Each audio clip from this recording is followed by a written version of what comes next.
9 live ನ್ಯೂಸ್ಗೆ ಸ್ವಾಗತ. ನಾನು ದಿಯಾ. ಈಗ ಮೊದಲಿಗೆ ಈ ದಿನದ ಹೆಡ್ಲೈನ್ಸ್. ಮುಂಡರ್ಗಿ ತಾಲೂಕಿನಲ್ಲಿ ತಾಯಿಯ ಹೆಸರಿನಲ್ಲಿ ಒಂದು ವೃಕ್ಷ ವಿಶೇಷ ಕಾರ್ಯಕ್ರಮ. ಸಸಿ ನೆಟ್ಟು ಪರಿಸರ ಕಾಯ್ದರೆ ಭವಿಷ್ಯ ಸಮೃದ್ಧ ಎಂದ ಇಒ ವಿಶ್ವನಾಥ್ ಹೊಸಮನಿ.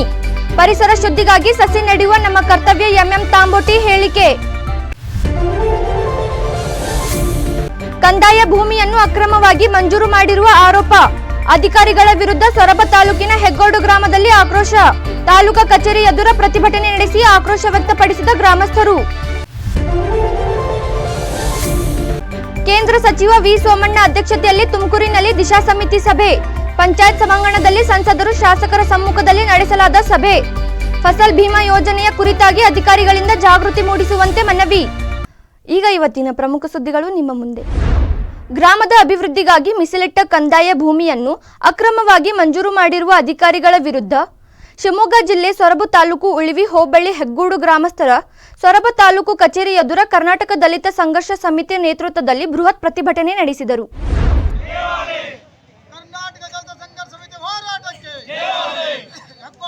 ಹೆಗ್ಗೋಡು ಗ್ರಾಮದ ಸರ್ವೆ ನಂಬರ್ 17 ಬಾರ್ 1ರಲ್ಲಿ 13 ಎಕರೆ 12 ಗುಂಟೆ ಭೂಮಿಯನ್ನು ಮೂರ್ತಿ ಹಾಗೂ ಪುಟ್ಟಪ್ಪ ಎಂಬುವವರು ಭೂಮಿಗೆ ನಕಲಿ ದಾಖಲೆಗಳನ್ನು ಸೃಷ್ಟಿಸಿ 2017ರಲ್ಲಿ ತಲಾ 1 ಎಕರೆ 32 ಗುಂಟೆ ಜಮೀನನ್ನು ಕಾನೂನು ಬಾಹಿರವಾಗಿ ಮಂಜೂರು ಮಾಡಿಸಿಕೊಂಡು ಹಕ್ಕುಪತ್ರ ಪಡೆದಿದ್ದಾರೆ. ಅಕ್ರಮ ಮಂಜೂರಾತಿ ಪ್ರಶ್ನಿಸಿ ಗ್ರಾಮಸ್ಥರು ಸಾಗರ ಉಪವಿಭಾಗಾಧಿಕಾರಿಗಳಿಗೆ ಭೂ ಹಕ್ಕು ವಜಾ ಮಾಡುವಂತೆ ಅರ್ಜಿ ಸಲ್ಲಿಸಿದ್ದರ ಮೇರೆಗೆ ಸೊರಬ ತಹಸೀಲ್ದಾರ್ ಅವರು ಜಮೀನು ಮಂಜೂರಾತಿ ರದ್ದುಗೊಳಿಸಿ ಸದರಿ ಭೂಮಿಯನ್ನು ಸರ್ಕಾರಿ ಭೂಮಿಯಾಗಿ ಪಹಣಿಯಲ್ಲಿ ದಾಖಲಿಸಲು ಆದೇಶ ಮಾಡಲಾಗಿದೆ. ಆದರೂ ಅರ್ಜಿದಾರರು ಬಗರ್ ಹುಕುಂ ಸಮಿತಿಗೆ ಹಣದ ಆಮಿಷ ಒಡ್ಡಿ ಮರು ಮಂಜೂರಾತಿ ಮಾಡಿಸಿಕೊಳ್ಳಲು ಹುನ್ನಾರ ನಡೆಸಿದ್ದು, ಕೂಡಲೇ ತಹಸೀಲ್ದಾರ್ ಹಾಗೂ ಬಗರ್ ಹುಕುಂ ಸಮಿತಿ ಸದಸ್ಯರು ದಾಖಲಾತಿ ಹಾಗೂ ಸ್ಥಳ ಪರಿಶೀಲಿಸುವ ಜೊತೆಗೆ ಅಕ್ರಮ ಭೂ ಮಂಜೂರಾತಿ ರದ್ದುಪಡಿಸಿ ಜಮೀನನ್ನು ಗ್ರಾಮದ ಅಭಿವೃದ್ಧಿಗೆ ಮೀಸಲಿಡುವಂತೆ ಒತ್ತಾಯಿಸಿದರು. ಸಾರ್ವಜನಿಕರ ಆಸ್ತಿಯನ್ನು ಅಕ್ರಮವಾಗಿ ಮಂಜೂರಾತಿ ಮಾಡಿದರೆ ಅರೆಬೆತ್ತಲೆ ಮೆರವಣಿಗೆ ನಡೆಸಲಾಗುವುದು ಎಂದು ಇದೇ ವೇಳೆ ಪ್ರತಿಭಟನಾಕಾರರು ಎಚ್ಚರಿಸಿದರು.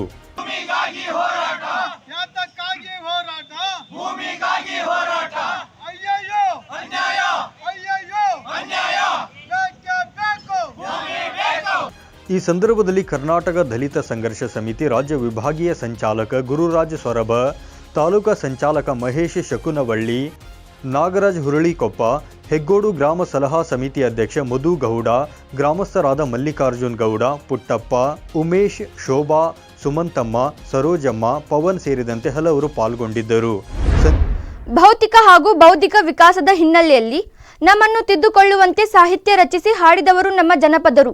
ಹಾಡು ಹೇಗೆ ಹೇಳುತ್ತಿದ್ದಾರೆ ಎನ್ನುವುದು ಮುಖ್ಯವೇ ಹೊರತು ಅವರ ವೇಷಭೂಷಣ ಮುಖ್ಯವಲ್ಲ ಎಂದು ಕರ್ನಾಟಕ ಜಾನಪದ ವಿಶ್ವವಿದ್ಯಾಲಯದ ಕುಲಪತಿಗಳಾದ ಪ್ರೊಫೆಸರ್ ಟಿ.ಎಂ. ಭಾಸ್ಕರ್ ಅವರು ಹೇಳಿದರು.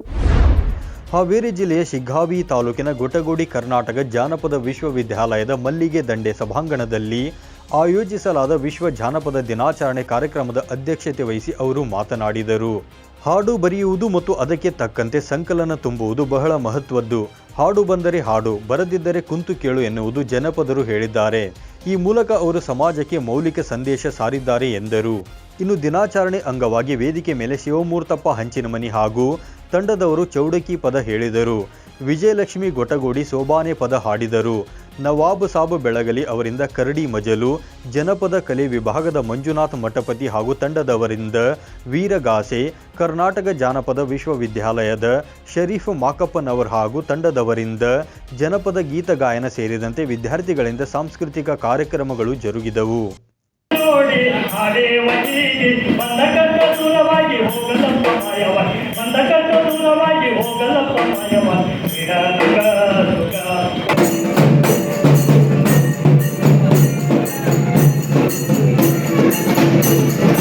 ಈ ಸಂದರ್ಭದಲ್ಲಿ ಕುಲಸಚಿವರಾದ ಪ್ರೊಫೆಸರ್ ಸಿ.ಟಿ. ಗುರುಪ್ರಸಾದ್, ಮೌಲ್ಯಮಾಪನ ಕುಲಸಚಿವರಾದ ಪ್ರೊಫೆಸರ್ ಎನ್.ಎಂ. ಸಾಲಿ, ಸಹಾಯಕ ಕುಲಸಚಿವರಾದ ಶಹಜಹಾನ್ ಮುದಕವಿ, ಜನಪದ ಕಲಾವಿದರಾದ ಹನುಮಂತಪ್ಪ ತಿಮ್ಮಾಪುರ್, ಹನುಮಂತಪ್ಪ ಧಾರವಾಡ್, ಫಕೀರೇಶ್ ಮಾಸ್ತರ್ ಸೇರಿದಂತೆ ವಿಶ್ವವಿದ್ಯಾಲಯದ ಬೋಧಕ ಹಾಗೂ ಬೋಧಕೇತರ ಸಿಬ್ಬಂದಿಗಳು, ವಿದ್ಯಾರ್ಥಿಗಳು, ಸ್ಥಳೀಯ ಕಲಾವಿದರು, ಕೊಣ್ಣೂರು ಹಿರಿಯರು ಉಪಸ್ಥಿತರಿದ್ದರು. ರೈಲ್ವೆ ಮತ್ತು ಜಲಶಕ್ತಿ ಖಾತೆ ರಾಜ್ಯ ಸಚಿವರು ಹಾಗೂ ಸಂಸದರಾದ ವಿ ಸೋಮಣ್ಣನವರ ಅಧ್ಯಕ್ಷತೆಯಲ್ಲಿ ತುಮಕೂರು ನಗರದ ಜಿಲ್ಲಾ ಪಂಚಾಯತ್ ಸಭಾಂಗಣದಲ್ಲಿ ದಿಶಾ ಸಮಿತಿ ಸಭೆ ನಡೆಯಿತು. ತುಮಕೂರು ಜಿಲ್ಲಾ ದಿಶಾ ಸಮಿತಿ ಸಭೆಯಲ್ಲಿ ವಿಧಾನ ಪರಿಷತ್ ಶಾಸಕರಾದ ಚಿದಾನಂದ ಎಂ ಗೌಡ ಅವರು ಭಾಗವಹಿಸಿ ಸರ್ಕಾರದ ಯೋಜನೆಗಳು ಕುರಿತಂತೆ ಜಿಲ್ಲೆಯ ಅಭಿವೃದ್ಧಿ ಕಾರ್ಯಗಳ ಕುರಿತು ಅಧಿಕಾರಿಗಳೊಂದಿಗೆ ಚರ್ಚಿಸಿದರು. ರಾಜ್ಯ ಸರ್ಕಾರ ಹಾಗೂ ಕೇಂದ್ರ ಸರ್ಕಾರದಿಂದ ರೈತ ಸುರಕ್ಷಾ ಫಸಲ್ ಬಿಮಾ ಯೋಜನೆಯಲ್ಲಿ ಇನ್ಸೂರೆನ್ಸ್ ಹಣವನ್ನು ಸಾವಿರಾರು ರೈತರಿಗೆ ಯೋಜನೆಯ ಅನುಕೂಲ ಪಡೆಯದ ವಂಚಿತರಾಗಿದ್ದಾರೆ. ಇನ್ಸೂರೆನ್ಸ್ ಕಟ್ಟಿ 2-3 ವರ್ಷಗಳು ಕಳೆದರೂ ಇನ್ಸೂರೆನ್ಸ್ ಹಣ ಬಾರದೇ ಇರುವುದರಿಂದ ಗ್ರಾಮೀಣ ಭಾಗದ ರೈತರು ವಿಮಾ ಹಣ ಕಟ್ಟಲು ಮುಂದೆ ಬರುತ್ತಿಲ್ಲವೆಂದು ಕೇಂದ್ರ ಸಚಿವರ ಗಮನಕ್ಕೆ ತಂದು ಅಧಿಕಾರಿಗಳಿಗೆ ಅರಿವು ಮೂಡಿಸುವಂತೆ ಮನವಿ ಮಾಡಿದರು.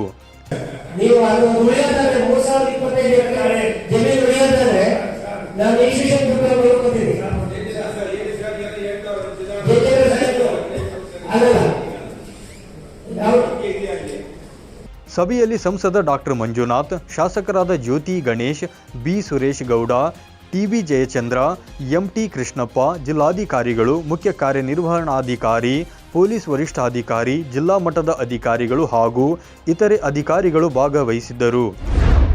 ಸುದ್ದಿ ಮುಂದುವರಿಯುತ್ತೆ, ಅದಕ್ಕೂ ಮುನ್ನ ಚಿಕ್ಕದೊಂದು ಬ್ರೇಕ್. 9 ಲೈವ್ ವಾಹಿನಿಯ ಜನಪ್ರಿಯ ಕಾರ್ಯಕ್ರಮ ಶುಚಿ ರುಚಿ.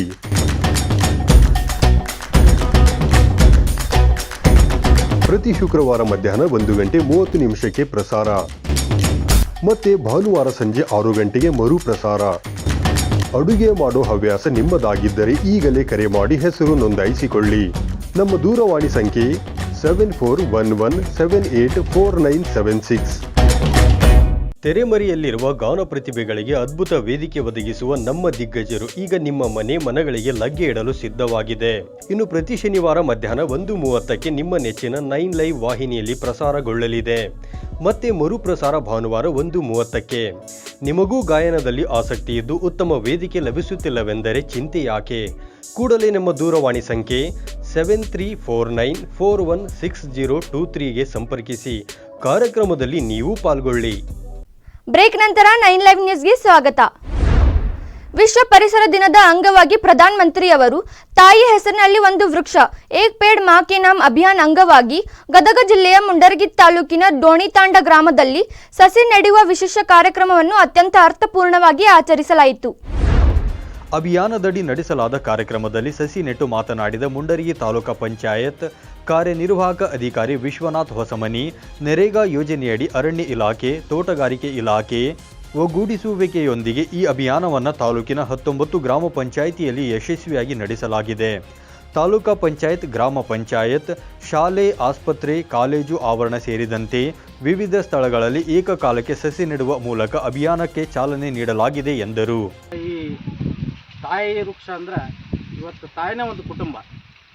ಹಂಗೆ ಒಂದು ತಾಯಿ ಕುಟುಂಬದೊಳಗೆ ಏನು ಬೆಳಿತಾಳೆ ಅಂದ್ರೆ ಎಲ್ಲ ಮಕ್ಕಳು ಬೆಳಿತಾಳೆ, ಮೊಮ್ಮಕ್ಕಳು ಬೆಳಿತಾಳೆ, ಎಲ್ಲರನ್ನೂ ಬೆಳಿತಾಳೆ. ಹಂಗೆ ಇದು ಒಂದು ತಾಯಿ ವೃಕ್ಷ ಅಂದ್ರೆ ಏನು, ಇವತ್ತು ನಮ್ಮ ಜಮೀನೊಳಗೆ ಒಂದು ಗಿಡ ಐತಂದ್ರೆ ಇವತ್ತು ಅದರಿಂದ ಮತ್ತೆ 1000 ಗಿಡಗಳನ್ನು ನಾವು ಹುಟ್ಟಿಸ್ಲಿಕ್ಕೆ ಒಂದು ಸರ್ಕಾರ ಅನುಮೋದನೆ ನೀಡಿ.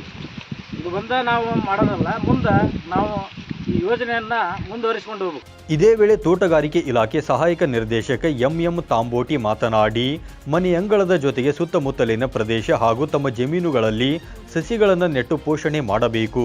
ಸಸಿಗಳನ್ನು ಮರವನ್ನಾಗಿಸಿದರೆ ಅದರಿಂದ ಸಾಕಷ್ಟು ಪ್ರಯೋಜನಗಳು ಲಭಿಸಲಿವೆ ಎಂದರು. ಯಾವುದೇ ಬೆಳೀತಾರೆ ಪ್ಲಾಂಟೇಶನ್, ಇದು ವೆಜಿಟೇಬಲ್ ಇರ್ಬೋದು, ಮಾವು ಇರ್ಬೋದು, ದ್ರಾಕ್ಷಿ ಇರ್ಬೋದು, ದಾಳಂಬರಿ ಇರ್ಬೋದು, ನಿಮ್ಗೆ ಇದು ಅನುಕೂಲ ಐತೆ, ವಿಶೇಷ ಅದ. ರಾಜ್ಯ ಸರ್ಕಾರದವರು 32% ಅದ, 35